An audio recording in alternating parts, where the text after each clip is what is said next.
Today we are going to talk about nested symbols in Adobe Animate. We're going to start with importing some projects into, or importing some artwork into our project. One, a background, and number two, a character. So let's go ahead and get started. First, let's go to File, Import, and then Import to Stage. Once we've done that, we need to find where our files are located. So I have both the Apple character and my Illustrator background. I'm going to go ahead and pull my Illustrator background in first and hit Open.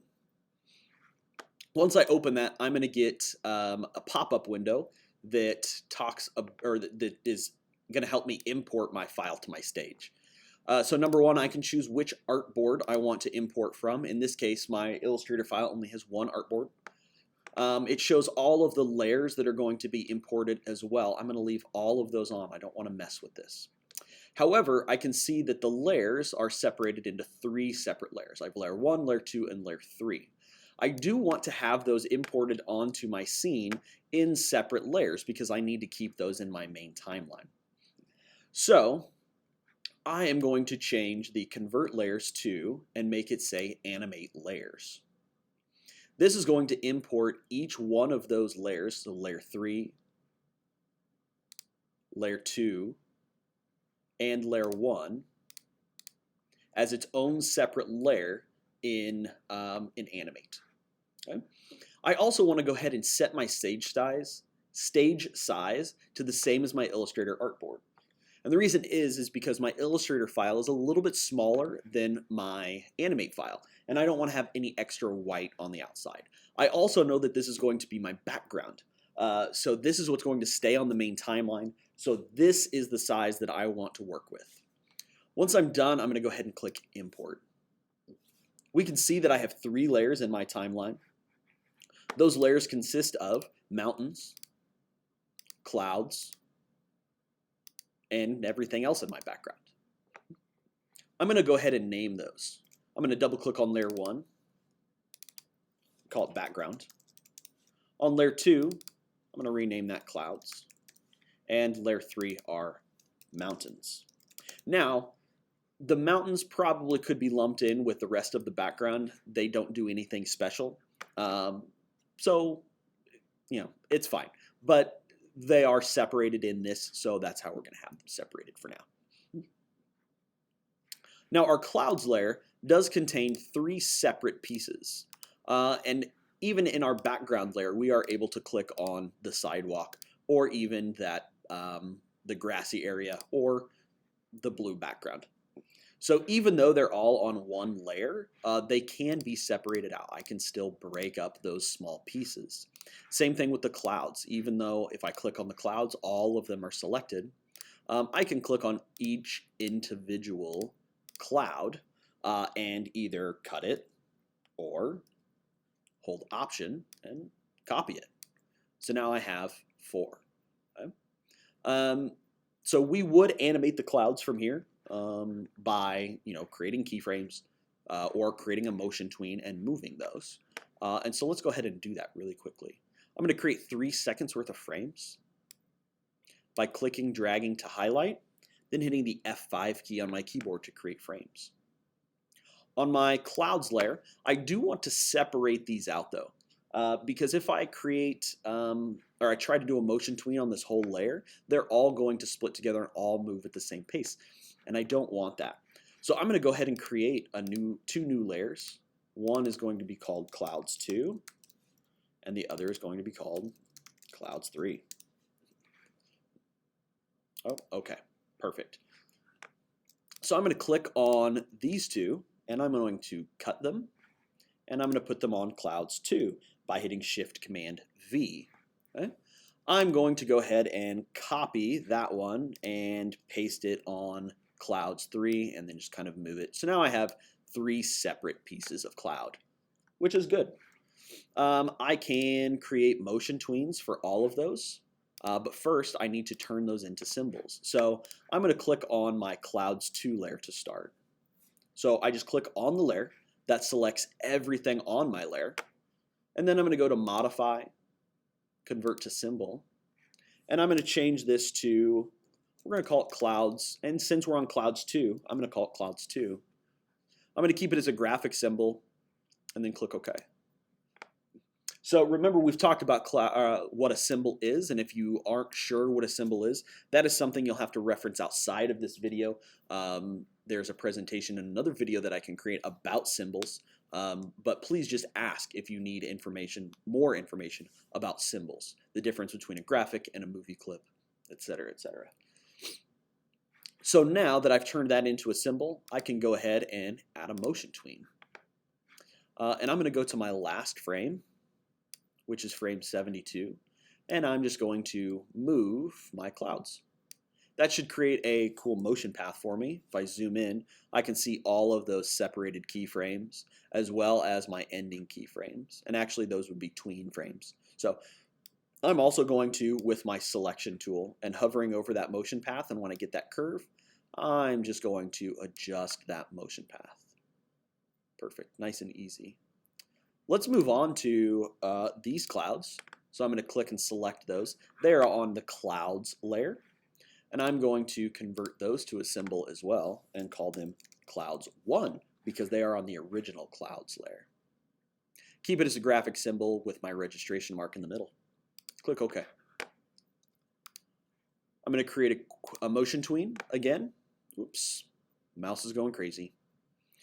Create a motion tween again, and then on my last frame, I'm going to go ahead and move these across my screen a little bit. I'm going to come down, right? And then I'm going to adjust that motion path. Okay? And then I'm going to repeat the same process for my last cloud. Modify, convert to symbol, clouds 3, cool. Convert this to a motion tween. On my last frame, I'm going to move this one up, and let's go that way. Perfect. That looks nice. Okay, so now when we scrub through and watch, we can see that our clouds move kind of almost in a circular motion, which looks nice. We can see that they also do move pretty quickly, so that might be a little too fast.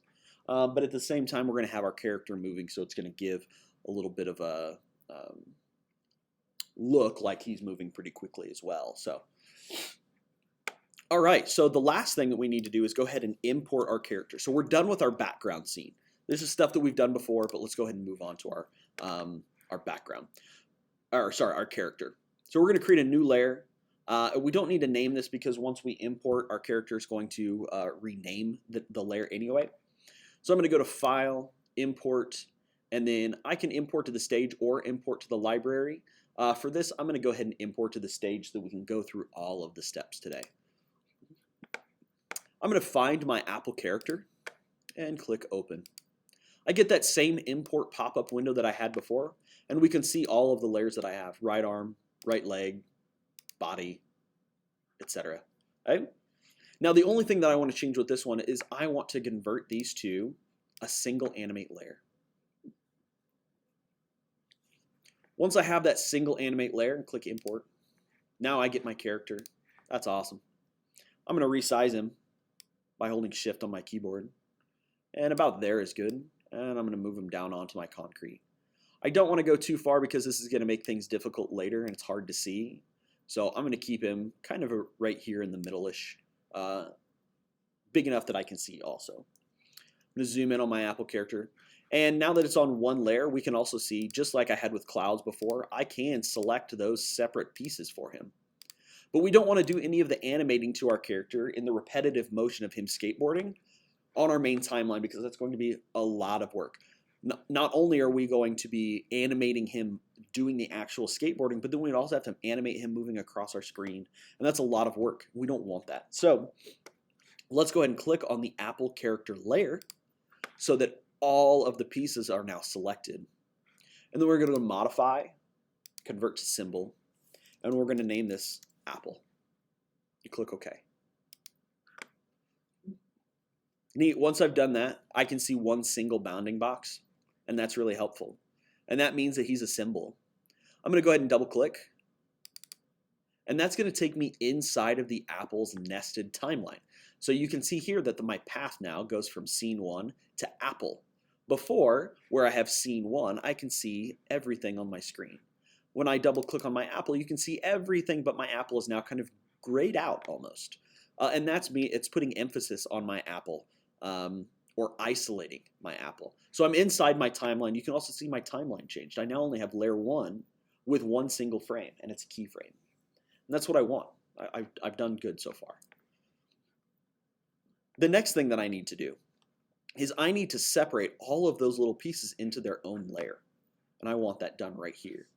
So I'm going to go to Modify, Timeline, and Distribute to Layers.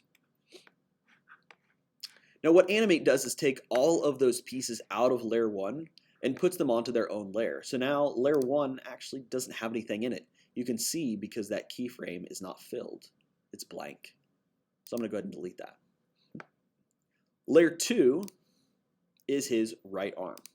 Remember that when we create layers and name these layers, they have to be on the character's perspective. So in this case, while it's on my left side, it's the character's right arm that I'm looking at. So I'm going to rename this layer R arm. I also have his R leg. Layer 4 is the body. And I'm going to go through and rename all of these layers because it's going to be really helpful for me later. My stem and leaf are in separate layers as well. Then I have my L arm. I have my L leg. And lastly, I have my skateboard. Perfect. The next thing I need to do is each of these pieces need to be able to be turned into motion tweens. And remember, in order to turn it into a motion tween, it has to be a symbol. So I now need to convert all of the layers that are going to move into symbols. So for this project, the only things that need to be converted into symbols are these. I do not need to do the left leg or the skateboard because it will stay still the whole time. So let's start with our R arm. I can go to Modify, Convert to Symbol, but you can also see the shortcut for that is F8.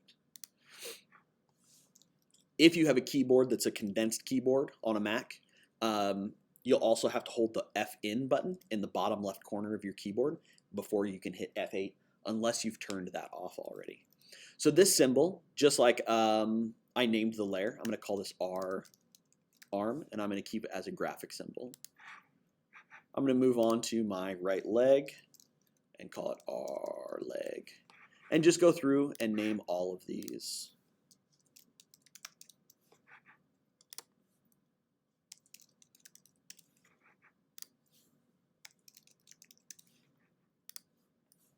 And I'm going to stop there because I don't need to do my left leg. Now that I've converted all of these to symbols, I'm going to go ahead and drag out 24 frames or 1 second worth of frames for all of these layers. That will be helpful. I also need to convert all of those layers that have a symbol on it into a motion tween. And then on frame 10, for all of those layers, I'm going to add a keyframe. And this is where we're going to do the bulk of our animation. So I'm going to zoom in here now. And we're going to start with our body. So we've talked before about the actual animation or the what the body would do in this sense. So when someone skateboards, they don't stand still. There's a lot of, we have to create power in order to push off of the ground that's going to catapult us forward. So in this case, the body also is not something that stands still. It does move, but it is the simplest of the movements. So on both the body, the stem, and the leaf, we are just going to move our pieces down 20 pixels. And the way that we do that is hold Shift on our keyboard and then press the down arrow twice. Remember, Shift and down pushes it 10 pixels. The down arrow pushes it down 1 pixel. Okay, so Shift and down twice would be 20. I'm going to do the same thing with my stem and with my leaf. Nice. So right now, my body and stem and leaf drop down. Awesome. That looks really good. Let's move on to our arms and our leg. So what we need here is with our free transform tool and clicked on my right arm. If I zoom in, you can see that I have my bounding box as well as a small white dot. And that small white dot is representative of the registration mark or the anchor point. And that anchor point is where all of the transforming happens from. So if I move this registration mark, say to his shoulder joint, I can now rotate this based off of that registration mark. I also am going to hold shift and move his arm down 20 pixels, just like I did with the body, because as my body moves down, my shoulder has to move as well. So now we can see that as he moves, the shoulder moves down as well. This looks nice. We would do the same thing with the left arm as well. We move that registration mark. We're going to move it down 20 pixels, and we're going to rotate it. Now the issue here is that we can kind of see our artwork is starting to disappear. So I'm also going to hold shift and move it to the left 20 pixels. Okay? Especially since his body is at an angle anyway, this is really helpful. So now when he comes through, moves down, those arms come up and they move down with the body as well. Looks nice. The last thing we're going to do is adjust our leg. Just like we did with the arms, we're going to adjust that registration mark and put it on our hip joint. Ooh. And we got to make sure we're on frame 10 here. Okay. Looks good. Okay. And then on my right leg, I'm going to go ahead and rotate this through. Okay. And move it down 20 pixels. Good. So now, when we scrub through, awesome. Okay? So now this is the bulk of the animation portion. So we've got this, we've got the compactness, nice. We're going to go to frame 15. We're going to highlight those frames on those motion tweens, create more keyframes, and be done, because this is now what we call hold keyframe. So once it gets to here, it's going to hold until it gets here. So this is a manual way to create a hold keyframe. Okay? So we're going to click and wait through there. It's going to hold. And then once we get to frame 24 is where we want the apple to return to its original qualities or properties. Now, Animate doesn't give us an easy way to do that. If I copy and paste these keyframes, it does not look right. Just quickly so you can see this, if I right click, copy those frames, and highlight and paste the frames, things kind of get a little bit out of whack. Well, you know what? It turned out to work right there. You can see that it doesn't work within my motion tween. So I can't do that. So what I need to do instead is I'm going to go layer by layer, frame by frame, and click on my first layer, first frame, right click, copy those properties, click on my frame 24, right click, and paste those properties. Yeah. I'm going to repeat that same process through all of these layers, and now the properties of that keyframe are being pasted on my last frame.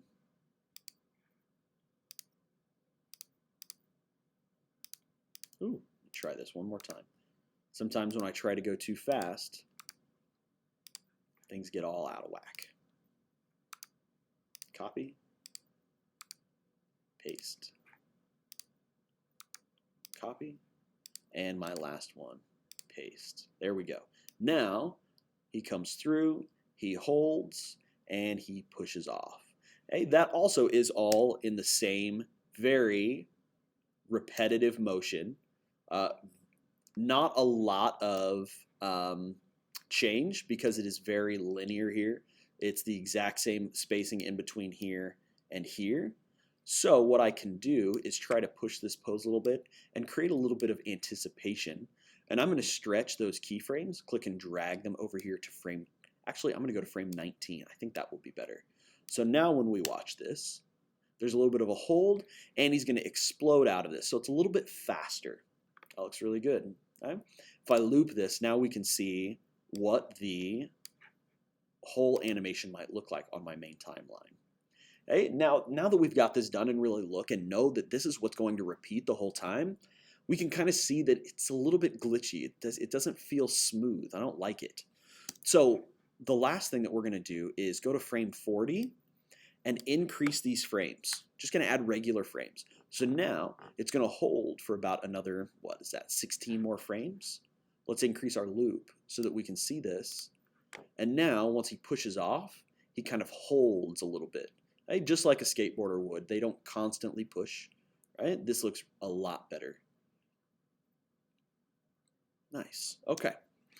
Last thing we want to do is a little bit more believability here.